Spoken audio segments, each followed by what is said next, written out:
This is Matt's Madness. This week I'm reviewing Monday Night Raw and giving you my official Fast Lane predictions for this Sunday. This is a pay-per-view that's going to provide a lot of clarity as to what direction WWE is taking rolling into WrestleMania. And could we see a big return this Sunday? I'll let you know right after this. Podcasting from the capital city of the great state of New York. This is the Matt's Madness Show, a weekly podcast about the world of professional wrestling. Give me a hell yeah! Technology, and damn near anything else that comes to mind. And now, here's your host, Matt Corsell. Welcome to Matt's Madness. Thank you for joining me. It's a big week. It's the final pay-per-view before WrestleMania. There's a lot of questions to answer, a lot of directions WWE could take. They've kind of been in a mess since the Royal Rumble, kind of waffling back and forth. You don't know where they're going, who's turning heel, who's supposed to be babyface. Everyone's kind of, I guess, in between. Daniel Bryan, in my opinion, has even been hurt by this whole process. There doesn't seem to be the magic of last year. And really, WWE has to deliver at Fastlane. Yes, it's a free pay-per-view.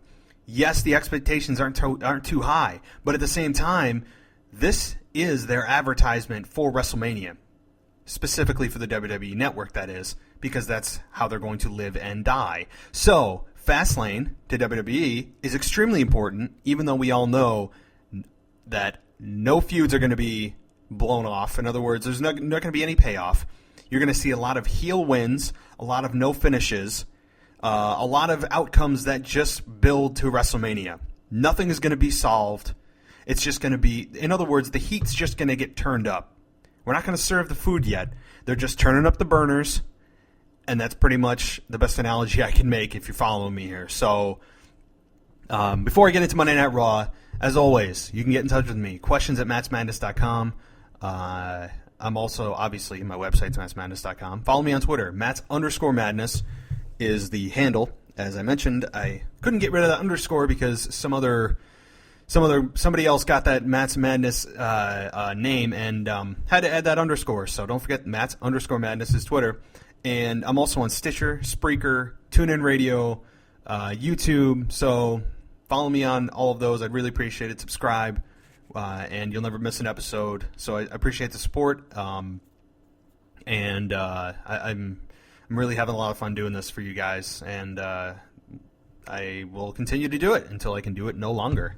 So, rolling into Fastlane, as I mentioned, is extremely important to WWE. And as a fan, my expectations are pretty low for Fastlane, and I don't see, like I mentioned, a lot of things being resolved. I expect a lot of heat to be turned up, a lot of feuds to just be intensified. But this is an opportunity for the undercard to really maximize their minutes. Since Fastlane has such a low expectation among fans, and I really do believe that, it's an opportunity to really surprise not only fans, but really the WWE management. If you're in the undercard, tag teams, what have you, this is your chance to really shine and maybe make a case to get on WrestleMania. So I think we're going to see a lot of bust-ass matches. I think you're going to see a lot of guys really working hard and physical on Sunday because this is a free pay-per-view, yeah, but it's really an advertisement for WrestleMania, and the more subscribers to them, the better. So, duh. Anyway, Monday Night Raw from Orlando, Florida, the Amway Center. John Cena comes out to a mixed reaction, says that the WWE Universe goes as far as the eye can see. Talks about the crowd again, pandering to the crowd. Get those women and children screaming, John. Mentions Orlando, Florida, of course. It's a babyface thing to do. Mention the city you're in. Shows last week's attack by Rusev. Says that Rusev is not unbeatable, and the way to beat him is to take the fight to him. He says that he loves when people cheer. He loves when people boo because that's what Monday Night Raw is all about, having fun. Really? That's what Monday Night Raw is all about, and I'm supposed to take you seriously, so you're just here to have fun? I don't want to get into the whole believability thing, but Monday Night Raw is not to have fun. That's what we do as fans. You're a wrestler. Oh, wait, excuse me, a performer. Don't tell me you're there to have fun. That takes me out of the moment. Again, that's like calling yourself a performer. Don't do it. Don't tell me I hope my performance was entertaining. It's the same thing. You're not there to have fun, John. God almighty. So anyway, but he says having fun isn't going to cut it to beat Rusev at Fastlane. And for a long time, people have been asking, when is John Cena going to change? Yeah. I was hoping it would happen. We'd see a darker side at SummerSlam with Brock Lesnar and at the follow-up Night of Champions with Brock. He hinted at it. It never happened. I would like to see a darker side, but he says that in the past, no matter who the opponent was or what the match was, he would do things his way with a smile on his face. Oh, gag me. Says that this Sunday there will be no high fives or smiles, just 5 fingers balled up. I like the serious tone here, though. When he gets serious, I like him. I don't like the pandering to the crowd. I don't like the happy-go-lucky John Cena who makes awful jokes that are either scripted or not. They're probably a combination. I don't like when John Cena is like that. I like that he's taking this seriously. It makes Rusev much more credible. He said that this Sunday he fights for respect, but also for the United States Championship. Oh yeah, the belt's on the line. We all forget that? I know a lot of people don't believe that John Cena needs to be a United States Championship. It's not that John needs the U.S. title. The U.S. title needs John Cena. So if he ends up winning the belt, which I do not think he will at Fastlane, if he does, it's going to be at WrestleMania. It's not because John needs the belt. The belt needs John. In other words, this is going to elevate the U.S. title overnight by having John Cena carry it. This isn't downgrading John Cena. It's upgrading the United States Championship. So Rusev and Lana come out. Lana says that it's not John. It's not that John's a stupid American, but that he believes he's in a delusional world where his cup is always half full. But they live in reality where Rusev is the super athlete. It's superior to everyone in WWE. I love Lana. Not just because she's hot, but because her delivery, her look, and they're a great pair. They just have great chemistry. And Lana, if she continues to hone her craft, continues to work on her promos, I could see her as absolutely an asset moving forward. She's, to me, the top manager in WWE besides Paul Heyman. And then we have her saying that even though John Cena never gives up, Lana promises that this time there's no coming back. Rusev says that this Sunday he will crush his body, his spirit, and his will to live. Cena says that he makes one more move and he'll come up there and kick his ass. So, obviously, Rusev made a move. Cena charges up the ramp, slams Rusev on the ramp, and then pays the favor back from last week, slamming him into the LED screen twice, and then continues to punch him in the head. It was a very aggressive side of John Cena, very intentional punches, very graphic punches. They looked good. Obviously, he wasn't landing them, but they looked good. They looked believable. Is this seeding for a heel turn? I don't think so. I think eventually WWE is going to go down this road of a John Cena heel turn. But if it happens, it's going to be at a WrestleMania because it's going to be so big that its only stage can be at WrestleMania. So then we have a Dean Ambrose mock news reporter segment, basically saying that he has breaking news that Bad News Barrett will sign a contract to face Dean Ambrose for the Intercontinental Championship at Fastlane. And in my opinion, this is the first time in a while that I can remember a champion not giving a challenger a title shot. I like that. That's such a heel thing to do. Usually they're just kind of giving out title shots like candy. They're putting their belt on the line every week. To me, that shouldn't be the case. It adds value and meaning to the belt by not putting it on the line and not allowing every single person that you have a match with to have a shot at the title. It's very good logic, simple but good, and often forgotten. So just my 2 cents on that. It just brought to light that everybody that faces the IC title in the United States Championship before Rusev just got a shot at it because they were facing him. So then we had Luke Harper and Dean Ambrose. It was a physical match. I liked these two. Luke Harper is clearly an asset. He's super athletic for such a big man. There were some botched kicks and a tornado DDT by Ambrose in which Harper got up first. In other words, Harper got up before Ambrose did, and Ambrose delivered the move. It just didn't make sense. Just little things like that, but it makes a huge difference in the believability. I know believability to a lot of people isn't important, but when you think about it, why would you want to watch a product you are constantly being reminded of isn't real? You want to feel emotion. The way you do that is by forgetting that you're watching something that's scripted, if you want to put it that way. So there are a couple super kicks, and in my opinion, the super kick is being overused. Ziggler uses it, the Usos and Harper, they all use it. It's become almost commonplace, like a clothesline or a DDT. I like it. I mean, it's a good move, but it's too close to Sweet Chin music, and everybody's using it, and it's never ended a match yet. So while it's a cool move, it needs to be subjected and really only allowed for a couple of athletes, not three, just one, in my opinion. It's kind of, like I said, it's a clothesline or a DDT at this point. There was a springboard clothesline that he does, that rebound clothesline, then Dirty Deeds, and then gives, which is basically a Cactus Jack double arm DDT. Ambrose wins, and kind of, it's elevating Dean Ambrose, obviously, for Bad News Barrett down the line. I don't have a problem with that. But as a side note, I don't know if you guys agree with me on this. Let me know your thoughts, because normally I don't pick on a physique of an athlete. Big, tall, short, small, whatever. Doesn't matter, but Dean Ambrose clearly has a future in the WWE. He's main evented a pay-per-view, so he's capable of that. And down the line, I could see him main eventing. Maybe not. I don't know. I don't know, but he will be in the shuffle for main events. And in those main events, you have to have a certain look. And to me right now, Dean Ambrose's physique is kind of weak. Not that he's not overweight. He needs to put on muscle, maybe hit the gym a little harder. I'm not trying to judge the guy, but I'm not trying to be Vince McMahon's perfect-esque mold of a WWE superstar that they have to be muscle jacked. But in other words, this guy just needs to look a little bit more intimidating with that wife beater on. That's all I'm saying. Then there was that backstage segment with the Authority. Kane sees Big Show and asks what he's doing here. They argue over what happened on SmackDown because Big Show KO'd Kane.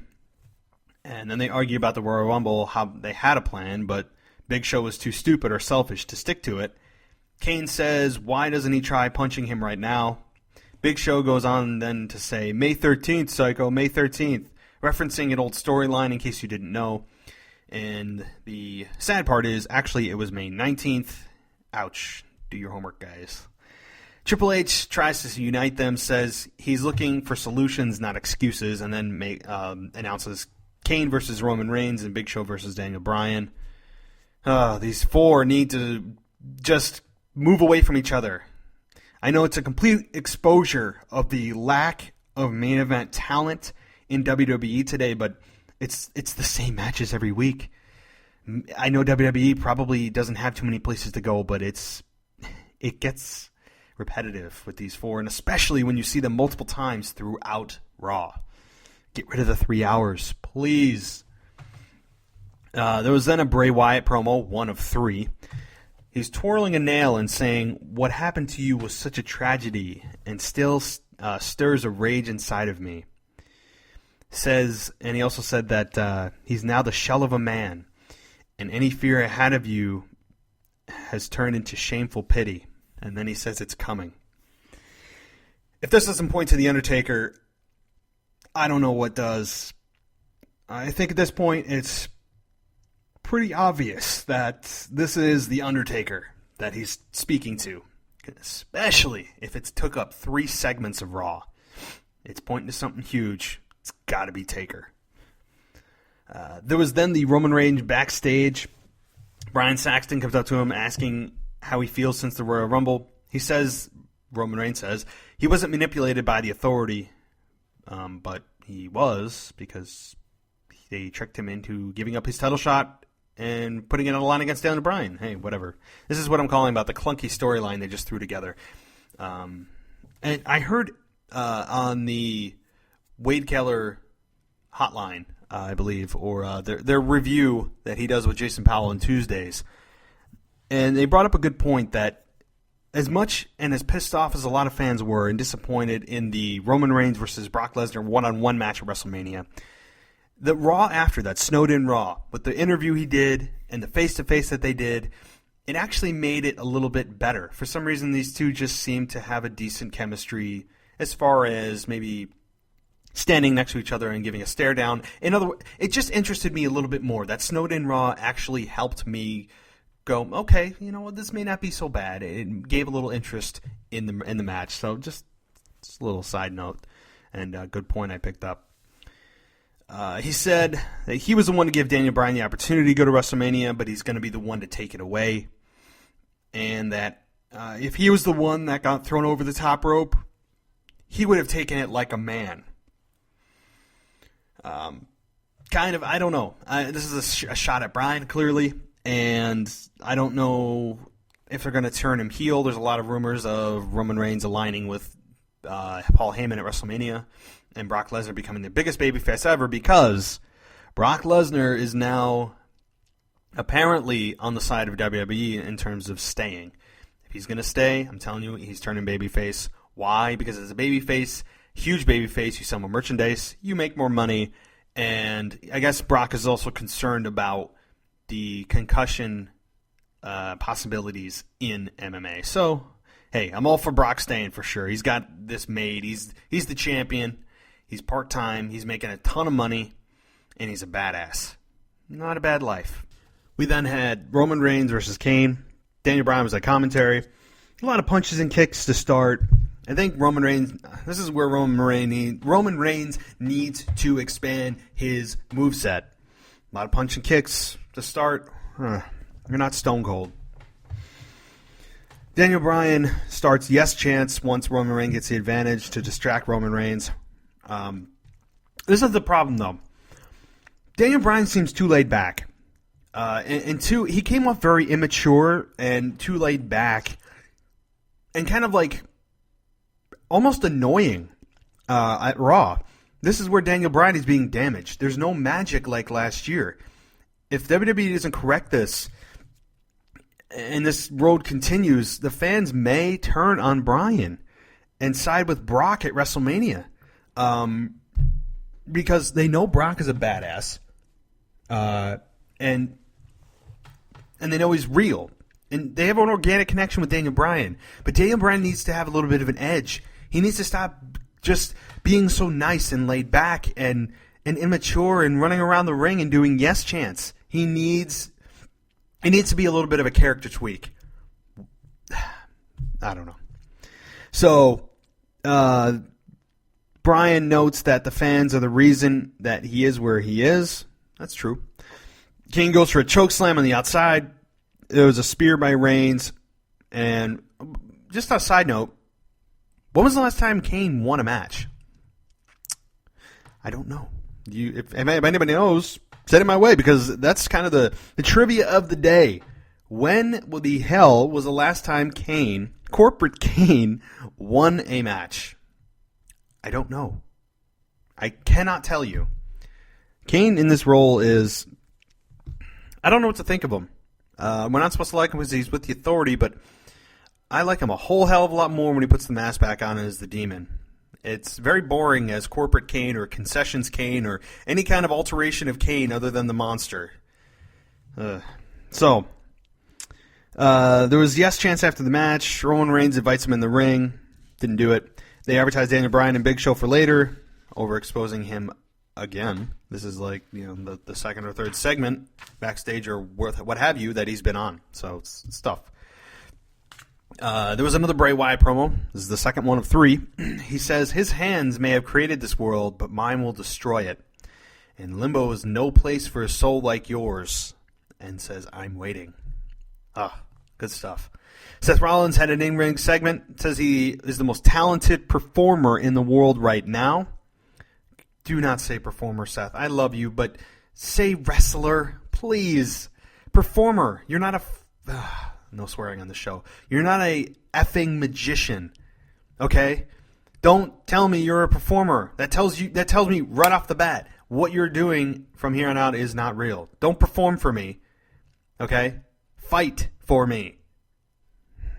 I guess it's just corporate speak. Since they're a publicly traded company, they have to worry about their PR and sponsors and their children, and makes me sick. So he says he's untouchable, and when he does, and when he wants to, he's going to cash in and become champion. WrestleMania, hint, hint. He should be main eventing WrestleMania, but he said instead he's being forced to deal with people that are so far beneath him, like Eric Rowan, Ryback, and Dolph Ziggler. I like this. Seth Rollins has just a believability about him and his delivery. He just believes what he says. I like it. Dolph comes out and says that it seemed like Seth had a bad Valentine's Day. A lot of people going, oh, referencing the pictures, but Dolph didn't directly reference them. I'm sure by management, obviously, that was X-Nate, although it would have been very funny and relevant if Dolph was able to put a jab on him. I guess that's the closest he could come. Dolph basically said that what he's going to do now is what he does best and show off.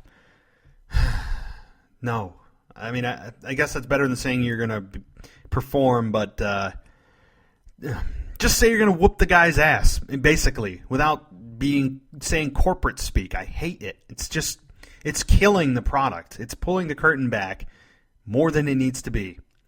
We then had Dolph Ziggler and Seth Rollins. J&J got ejected by the referee to the delight of the crowd. A good point by Cole, saying that it's gutsy by the referee to throw out members of the Authority. Good point. I didn't even think of that, Cole. Nice. Good stuff. Amazing counters and reversals to the match. I mean, these guys, I could watch them in an Iron Man match. It would be epic. They just have it. They're one of the two of the probably three best wrestlers on the roster today. There was a zigzag, implying that Dolph was about to win. J&J interfered. They caused a DQ. I hate DQs because WWE has been trending towards disqualifications and non-finishes and sloppy finishes and just a non-clean finish lately. But in this case, it's one of the few I agree because I agree with this finish because it gets heat. It gets really good heat on J&J and Rollins. So then Ryback and Roman come out. They're over as baby faces, and they're making the save. Rollins escapes again. That legitimately angers me. It's kind of like Pat Patterson and Jerry Briscoe getting the stunners when you really want to see Vince McMahon get the stunner. But he keeps weaseling his way out. It just makes you want this guy to get his ass kicked even more. Keep Seth Rollins a heel. Forever. Well, I don't want to say that because eventually the fans will respect him enough where they will remember his heel work and they'll remember how good he is in the ring. And when they turn him, Seth Rollins will be a huge babyface. I don't see that for a couple of years. So props to Seth Rollins. Props to really management for making this guy one of the best heels, in my opinion, in years. So, love it. So then Triple H comes out. He responds to Sting's I accept, I guess, little bit from last week that appeared on the Titantron.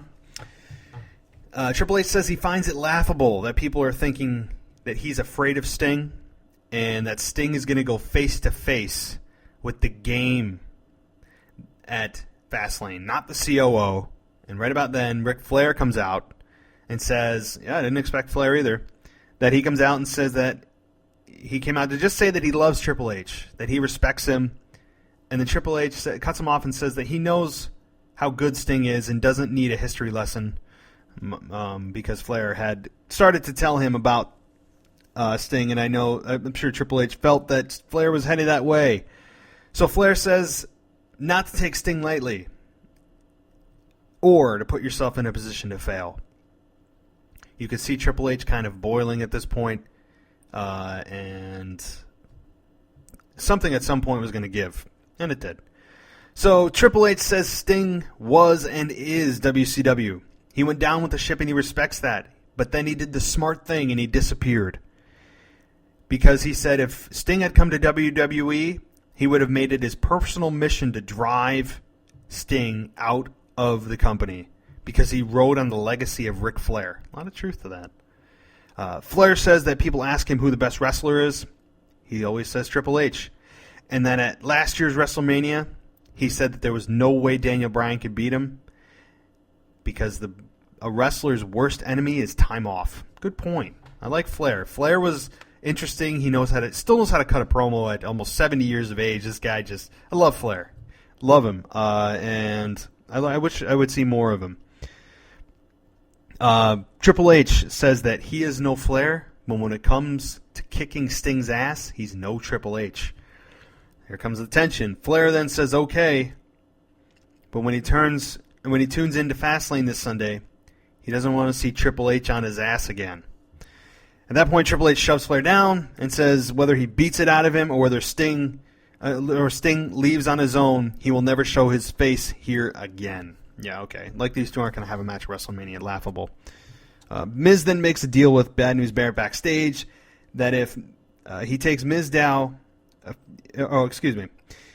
Mizdow makes a deal with Bad News Barrett backstage that if he takes Mizdow down a few pegs, that Miz will look out for Ambrose and that contract that he's trying to get Bad News Barrett to sign for the Intercontinental Championship. That's a mouthful. They're just making a deal to get each other's backs, in the short of it. So, Bad News Barrett versus Damien Mizdow. Miz at ringside stops the match, makes Mizdow stop to get a scuff out of his boot, I guess a grease or whatever, or a spot on his sunglasses, just when Mizdow's getting the advantage. And then there was a bullhammer on Mizdow. Bad News Barrett gets the win. This breakup's coming soon, maybe at Fastlane and building to a feud at WrestleMania. I'd have no problem with that. They just need to keep Damien Mizdow hot because the stunt double gimmick is working for him. However, I'm concerned as to what his gimmick will be when he's a singles competitor. He can't be a stunt double for himself, so we'll see what creative comes up with.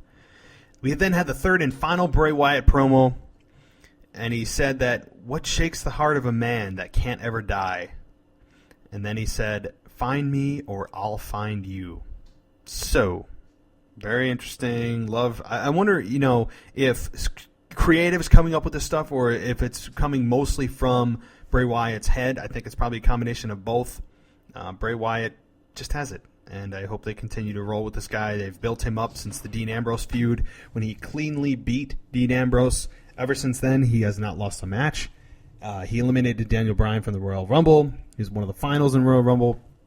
So this guy is built for something huge, and is only to the Undertaker, I can imagine.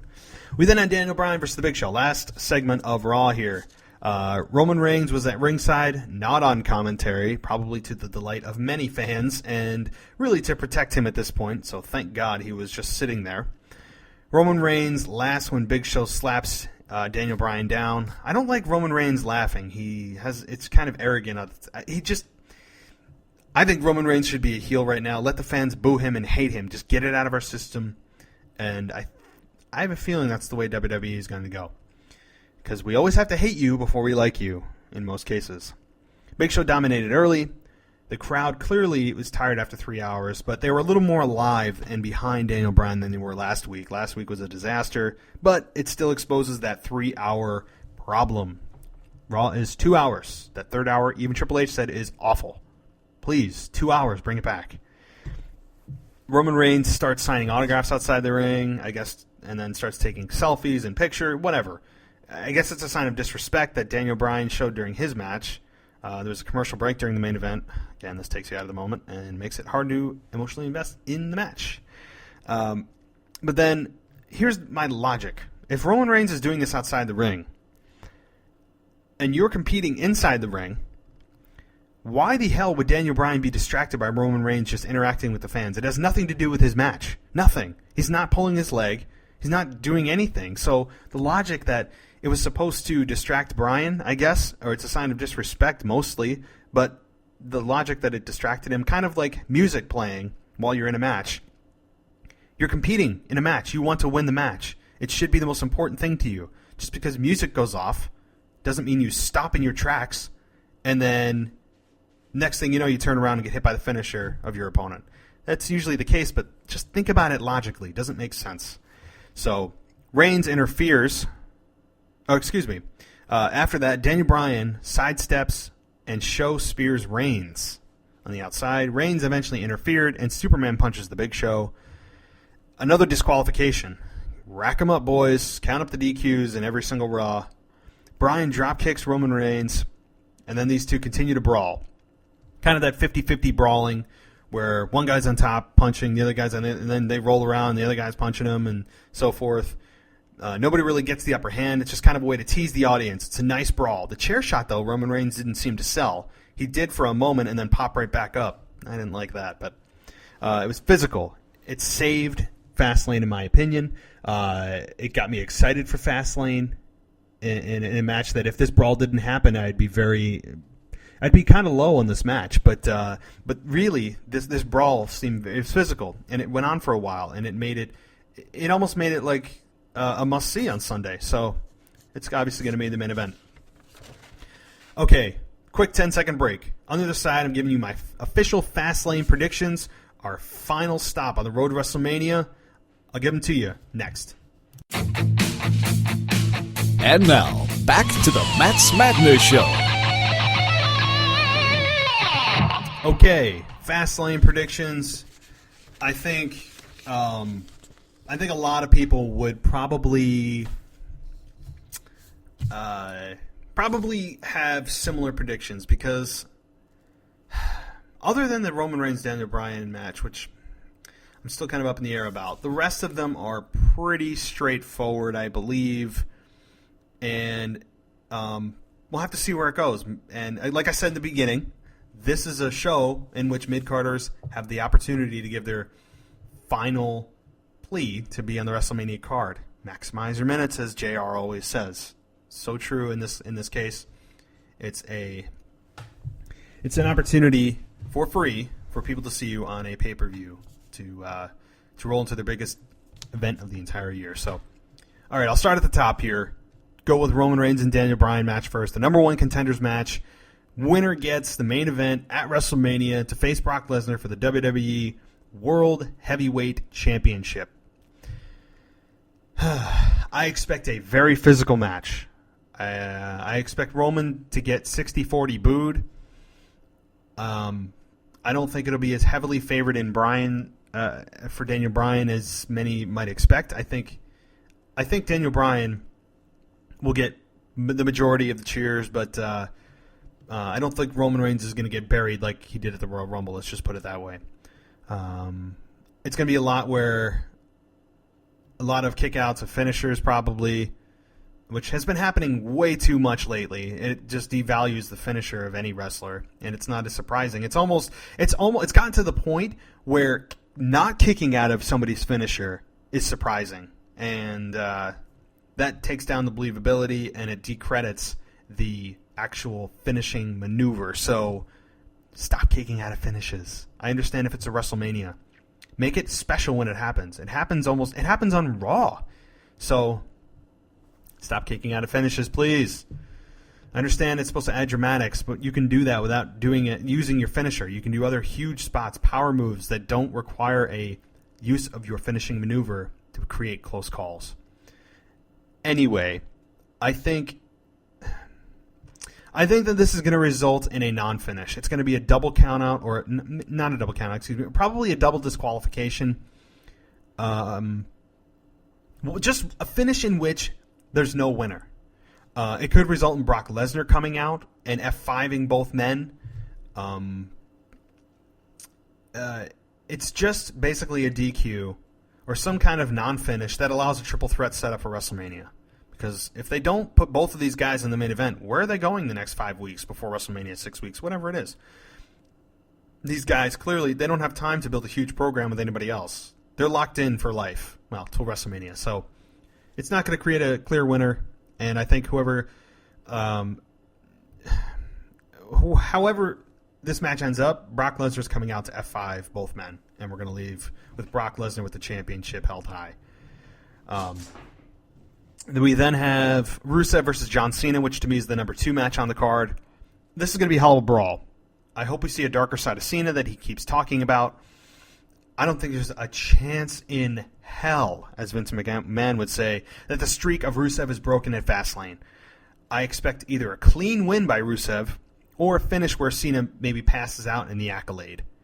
Either way, John Cena does not win this match. Or if he does, it's by disqualification, therefore still allowing Rusev to say he has unbeaten as far as getting pinned or submitted. So it's going to keep the streak alive. Nikki Bella versus Paige.